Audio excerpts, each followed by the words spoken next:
Bonjour, aujourd'hui nous allons entamer la deuxième partie du chapitre Les règlements. Aujourd'hui avec euh, le règlement par les effets de commerce. Alors c'est quoi un effet de commerce?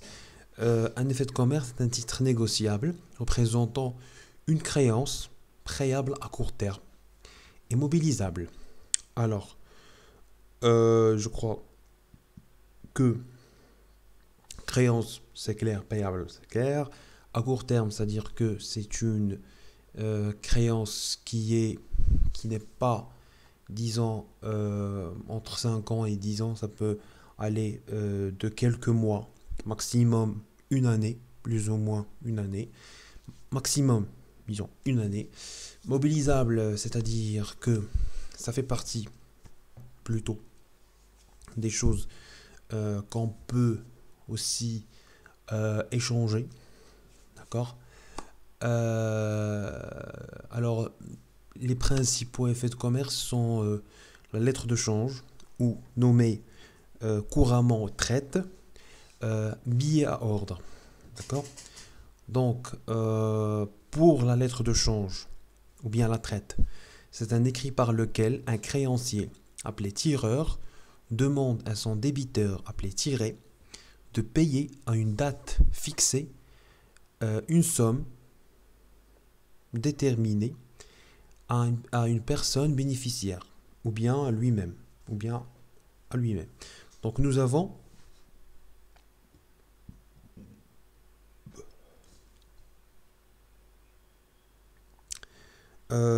ici trois,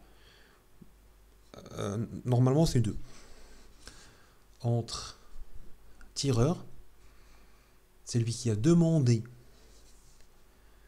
à son débiteur de payer, c'est lui qui a demandé au tiré de payer à une date fixée une somme déterminée, d'accord, soit pour lui-même, c'est-à-dire le fournisseur, soit pour une autre personne qui va profiter, c'est-à-dire qui va être au profit de X personnes, d'accord.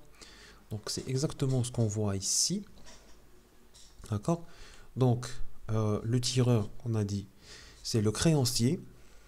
Le tiré, c'est le tireur. Alors, le tireur, c'est le créancier qui a créé la lettre de change. Le débiteur qui doit payer la somme due à l'échéance, c'est le tiré. Le bénéficiaire, c'est la personne qui encaissera la somme due à l'échéance, qui est, dans la plupart des cas, le tireur. D'accord. Donc ça, pour la part, c'est la lettre de change ou bien la traite. D'accord. Maintenant, si on passe au billet le billet à ordre. Alors, le billet à ordre, c'est un écrit par lequel un débiteur appelé souscripteur engage à payer la somme due à l'échéance à son créancier. Donc, souscripteur, qui est client, c'est le client qui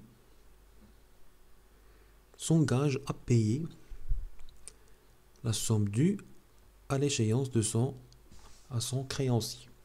Donc, autrement dit, c'est le client qui émet un effet par lequel il s'engage à payer la somme à fournisseur ou bien à son créancier. D'accord. Donc, ici, c'est plutôt l'inverse du premier cas. Le premier cas, euh, c'est le fournisseur qui va créer une lettre de change pour que son débiteur, c'est-à-dire le client, paye la somme fixée de la créance à la date X au profit, normalement au profit du fournisseur. D'accord. Donc, c'est un peu déjà tiré entre les deux. Donc, c'est la lettre de change, elle est un petit peu bizarre, en fait, en termes de procédure. Mais bon, le billet à ordre, il est plus facile, en fait, à comprendre logiquement. C'est le souscripteur, c'est-à-dire que le client, c'est comme le chèque, en fait. Le chèque, voilà, tu remplis le chèque, voilà, monsieur ta ta ta ta, etc.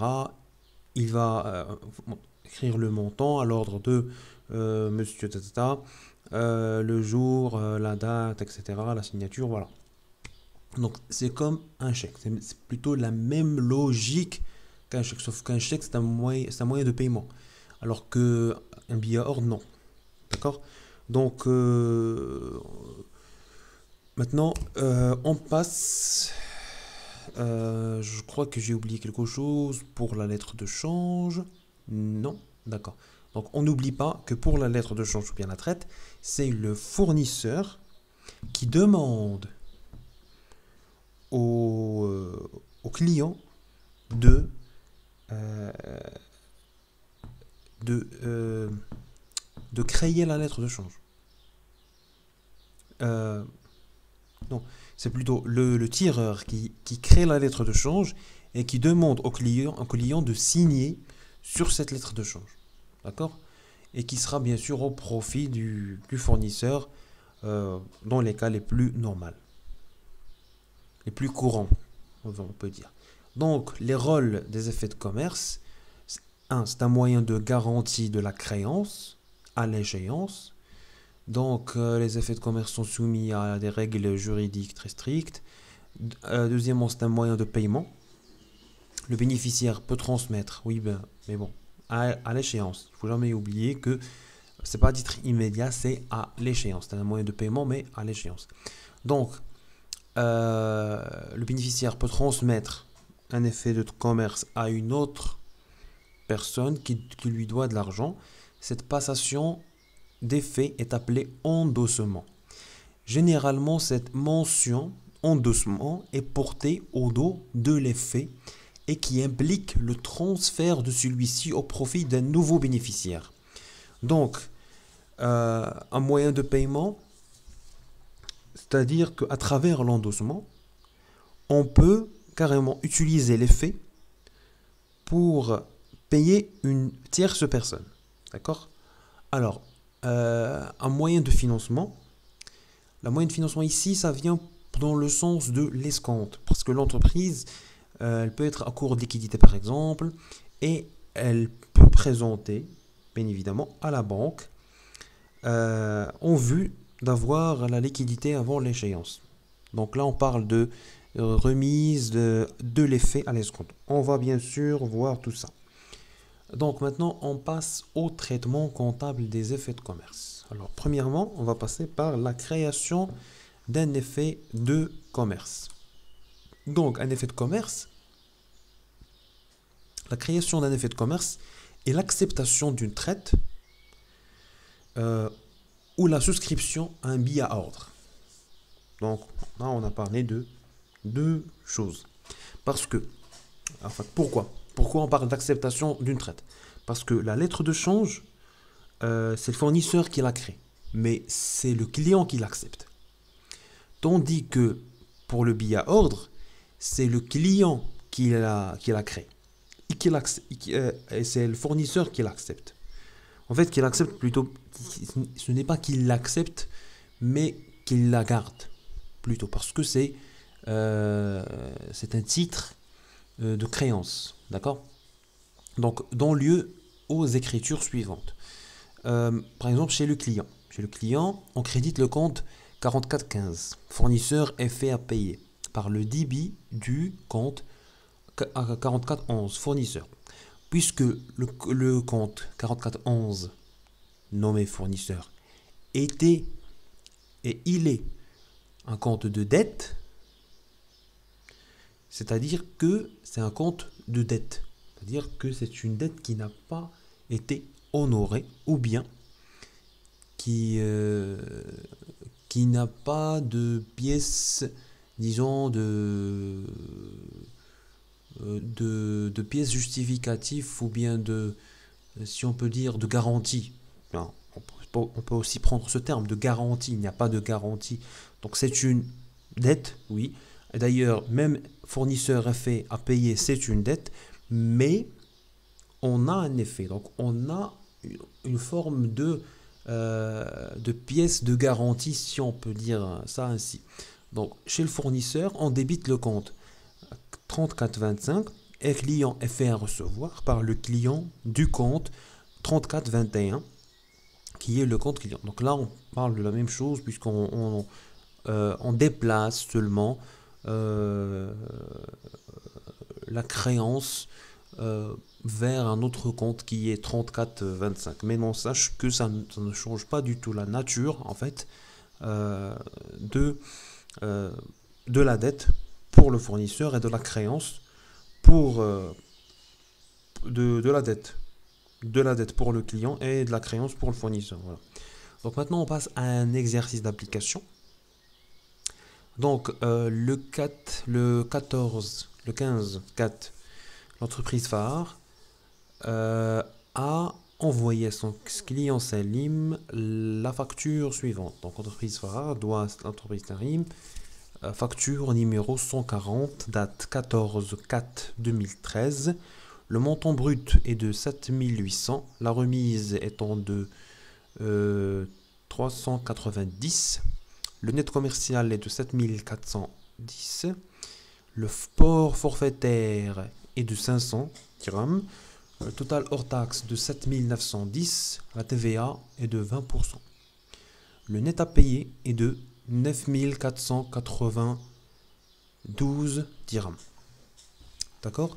Donc, maintenant, ça c'est pour le 15-4. Alors, pour le 24 phare, tire sur Salim la lettre de change numéro 32 au 31,5.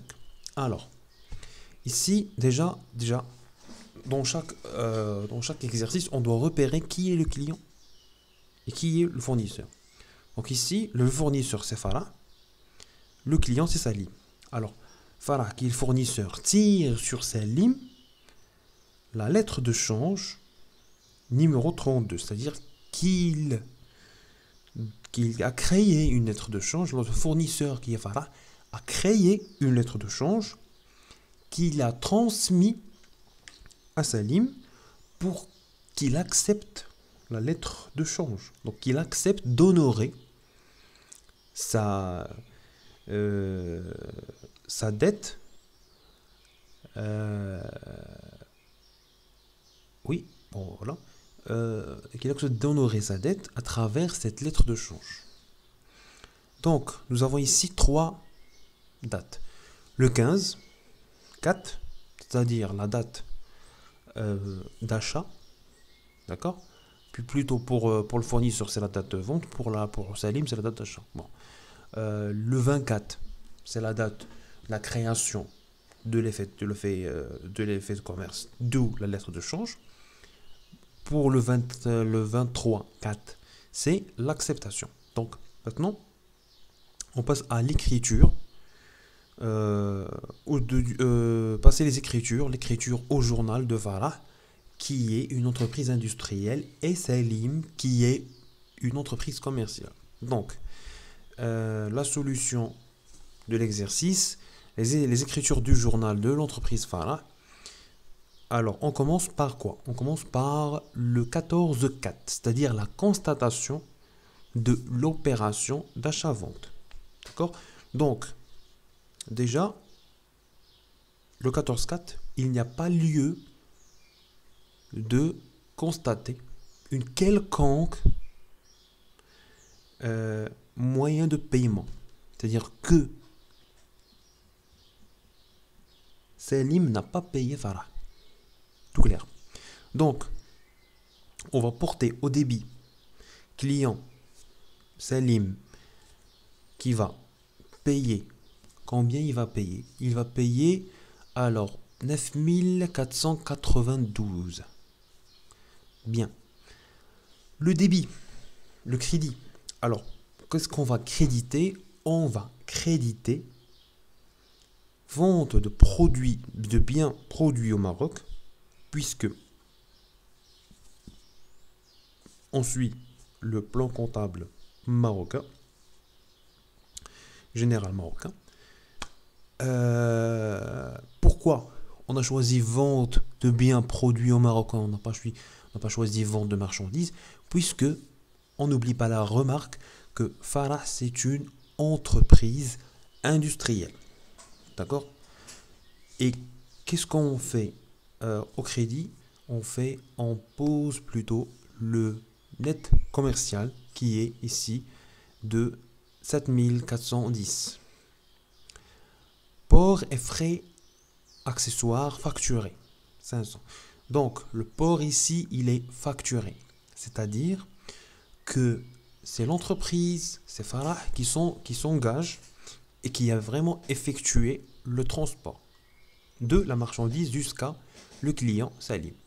500 dirhams. Alors, état TVA facturé qui est qui s'élève à 1582 dirhams. Donc, 1582, d'accord? Et bien sûr que le total débit égale au total crédit. 7410 plus 500 plus 1582 égale à 9492 dirhams. Donc, nous passons à le 23-4. Le 23-4, qu'est-ce qu'on a tiré? Alors, qu'est-ce qu'on a écrit? Qu'est-ce qu'on a enregistré? Alors, pourquoi Farah, entreprise Farah, n'a pas enregistré aucune opération le 24? Parce que l'entreprise Farah a tiré la lettre de change qui est sur Salim et elle a transmis la lettre de change à Salim.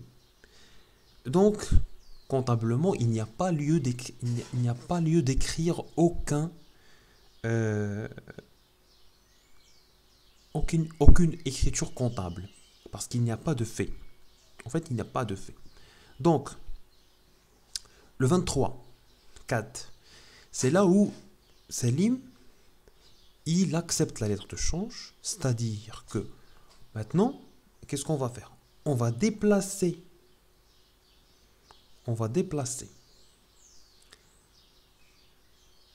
cette créance, vers un autre compte qui est client et fait à recevoir. D'accord? Donc, c'est à partir du moment où lequel on détient une lettre de change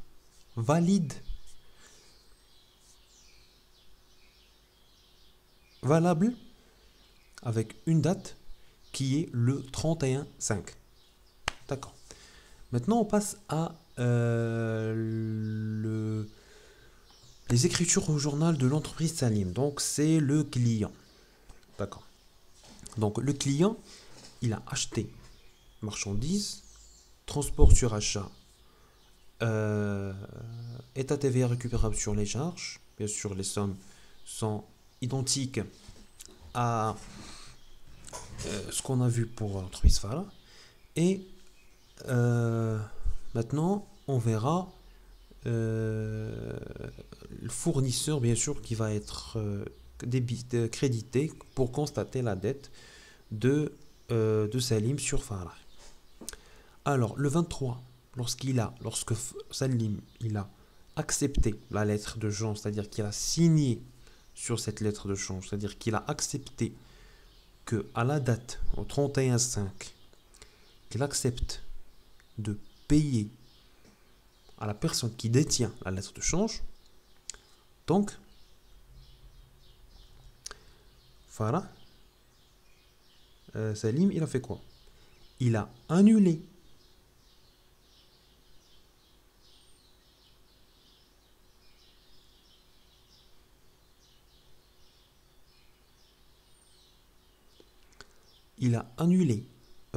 la lettre, il a annulé la dette. Donc, il a annulé comme je disais, attends, je reprends la phrase. Je disais que ici, le Salim, il a annulé la dette en débitant le, le compte fournisseur Farah avec le même montant et il a crédité fournisseur effet à payer puisque c'est un compte de dette. Donc, c'est encore une dette, mais il y a un effet qu'on doit le payer à une date précise. D'accord. Donc, j'espère que c'est clair pour cet exercice. Maintenant, on passe à la circulation des effets de commerce. Donc, pour cette vidéo, nous allons faire seulement l'endossement. Parce que je crois déjà qu'on est presque à 20 minutes de vidéo. Donc, on va seulement faire l'endossement. Pour l'escompte, on va la faire dans une autre vidéo. Donc, on prend notre temps, tout notre temps. Donc, on peut transmettre les effets de commerce via deux moyens. Premièrement, l'endossement, qui est un moyen de paiement, et l'escompte, qui est un moyen de financement. Donc, endosser, c'est-à-dire mettre au dos une personne qui va être bénéficiaire de cet effet de commerce. L'escompte, c'est-à-dire qu'on va matérialiser ce titre en le donnant à la banque pour qu'il soit converti, si on peut dire ça, converti en monnaie, en liquidité. D'accord? Donc, un effet de commerce peut être transmis par une mention opposée au verso des dos de l'effet de commerce, associé de la signature de son auteur et suivi d'une remise matérielle du titre. Quand on dit remise matérielle du titre, cette opération est appelée endossement. Donc, on verra par la suite. Dans ce cas, il s'agit d'un endossement translatif, c'est-à-dire à travers ce procédé, on transfère la propriété du titre et le bénéfice des droits qui consiste à transférer la propriété du titre et le bénéfice des droits qu'il constate. Donc, autrement, simplement dit, on prend le titre, associé de la signature de son auteur est suivi d'une remise matérielle du titre. Donc une remise matérielle, c'est-à-dire une remise, voilà, une quelconque remise, voilà, genre comme si on disait une commission, si on peut dire ainsi, on peut dire ainsi. Donc on va voir ça dans l'exercice. L'endossement est exprimé par les mots payés à l'ordre de. Donc on écrit sur le dos de l'effet, payé à l'ordre de. Alors les différentes parties sont l'endosseur, c'est la personne qui a transféré la propriété de l'effet. C'est l'endossataire, c'est le bénéficiaire de l'endossement, celui qui a bénéficié de l'endossement. Le signataire, c'est le client qui a signé l'effet au départ. Autrement dit, c'est celui qui a accepté ou souscrit le dudit effet au départ. C'est-à-dire, autrement dit, par exemple, c'est-à-dire le signataire, c'est le client. L'endosseur, c'est le fournisseur. Et l'endossataire, c'est la personne qui a bénéficié de l'effet que lui a transmis le fournisseur. Autrement dit, alors, pour l'enregistrement comptable, chez l'endosseur, on débite 44,11, bien sûr, pour annuler la valeur de la valeur de la dette par le crédit de 34,25. Alors, des fois, je fais des petites erreurs, mais il faut aussi savoir rester concentré. Alors, 34,25. C'est bon. Client est fait à recevoir. Donc, chez l'endosataire, on débite le compte. Client est fait à recevoir. Par le crédit du compte client. Ok. Donc, chez le signataire, il n'y a aucune écriture. Donc, nous allons voir ça dans un exercice d'application qui va vraiment simplifier les choses.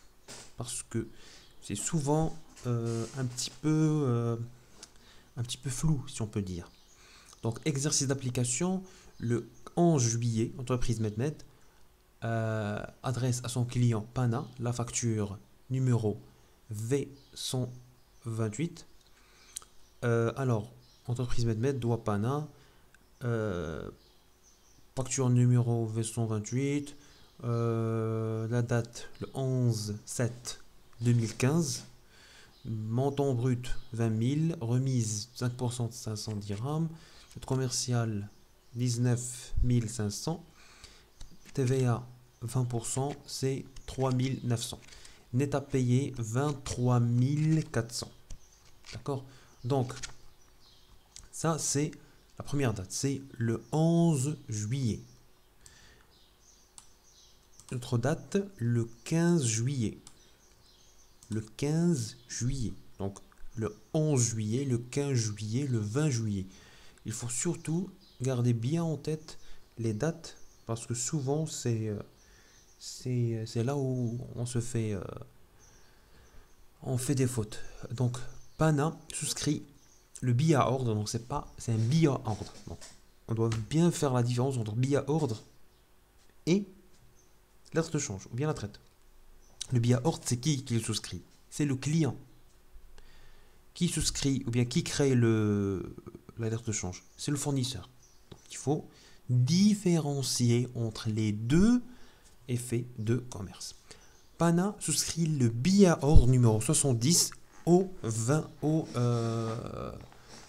21 novembre 2015. D'accord?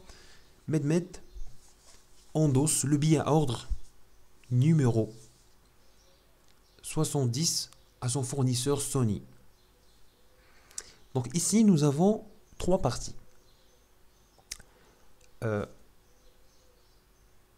Pana, qui est le client de Medmed. Medmed, qui est le client de Sony.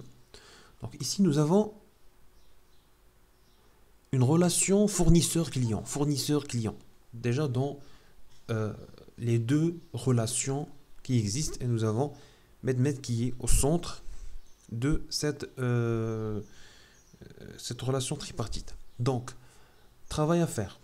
Passer les écritures nécessaires au journal de l'entreprise industrielle Medmed. Premièrement. Deuxièmement, passer les écritures nécessaires au journal de l'entreprise commerciale Pana.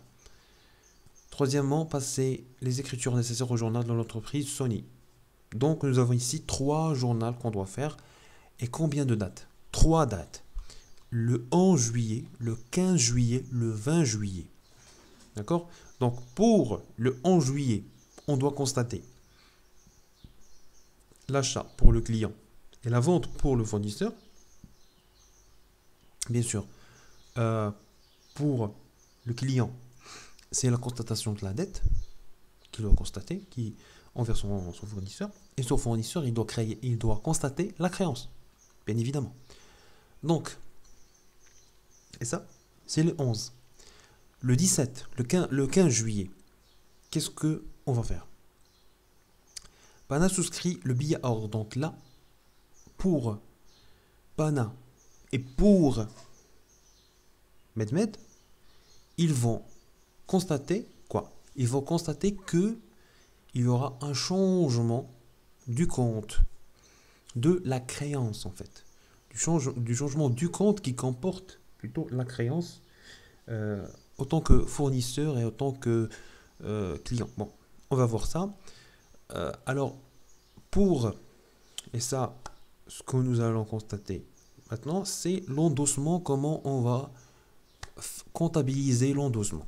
Donc, on débute par MedMed. Donc ici, simplement, état TVA facturé, j'ai oublié le compte. Je crois que c'est état TVA facturé.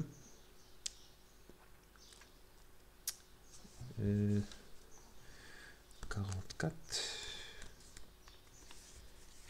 État TVA facturé. 44, 55. D'accord. Donc, simplement, client PANA, une créance qu'on a constatée. Vente de produits au Maroc, puisque c'est une entreprise industrielle. 19 500. État TVA facturé 3 900. Donc, tout est normal. Maintenant, on va constater quoi? Que cette créance que l'entreprise MedMed, elle a envers l'entreprise PANA, qui est son client. Donc, on va transférer cette somme à client et fait à recevoir. Donc, autrement, un jeu d'écriture qui est entre 34,21 et 34,25. D'accord? Ça, c'est la souscription que MedMed, bien sûr, que PANA, bien sûr, a souscrit le billet ordonnement 70. Alors, le 20 juillet,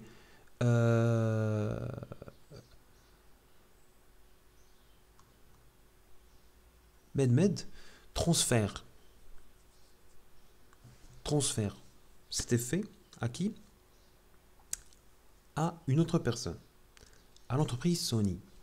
Donc, parce que c'est vraiment son fournisseur. Donc, qu'est-ce qu'il va faire? Simplement, il va créditer le compte 3425 et il va débiter le compte fournisseur. Pourquoi? Parce que c'est son fournisseur qui lui doit de l'argent. C'est plutôt lui qui doit de l'argent à son fournisseur. Donc, quand on débite le compte fournisseur, on annule une partie de la dette, qui est la somme de 23 400. D'accord? Donc,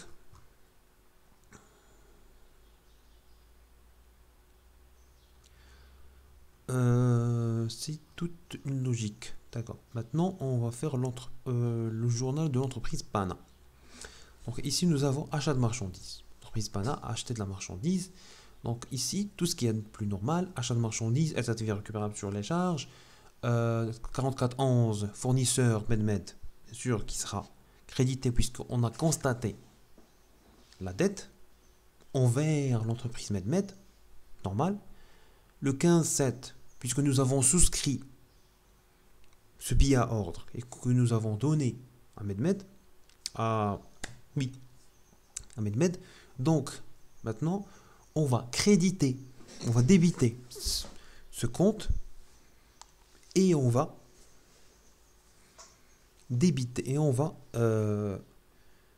créditer fournisseur et faire payer. Bien sûr, le numéro de compte ici, il est faux, puisque c'est le compte client. Donc, fournisseur et fait à payer 44,15.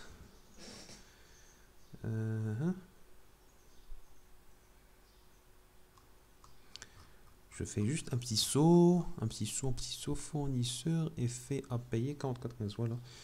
Donc, j'ai pas fait une faute ici. D'accord.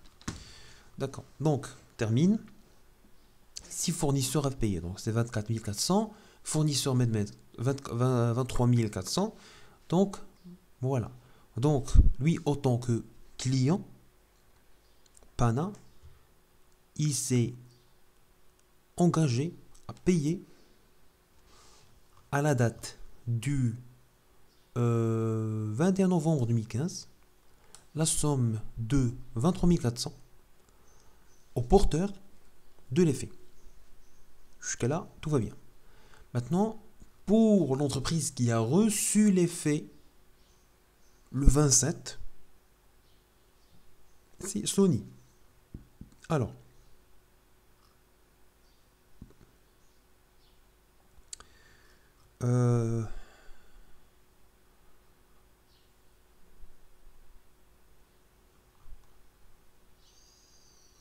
ici, c'est le 20.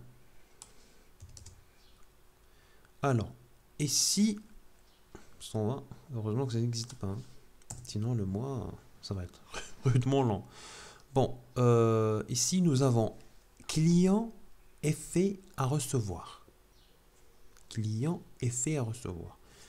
Et ici, nous avons débité, crédité le compte client de MedMed. Donc, nous avons constaté que cette créance n'existe plus. Qu'on a envers notre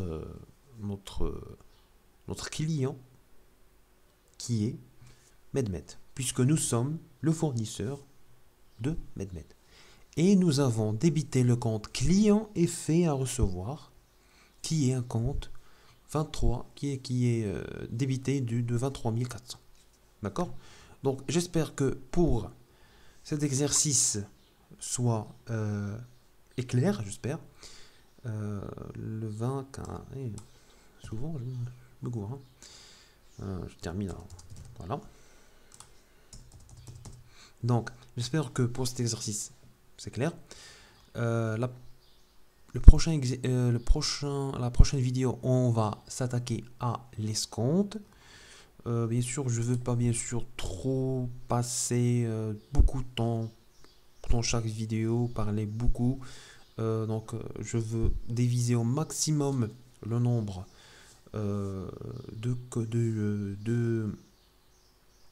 de contenu pour que on soit vraiment pas trop emballé sur les cours. D'accord? J'essaie un petit peu aussi de faire un petit peu d'exercice, etc. Donc, j'espère que cet exercice, ce cours vous a plu.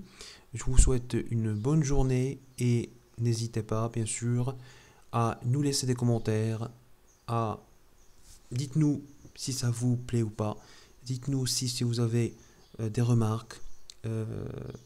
Si bien sûr ça vous plaît, mettez-nous un pouce bleu, pourquoi pas. Et abonnez-vous à notre chaîne. Donc merci pour votre attention et à bientôt.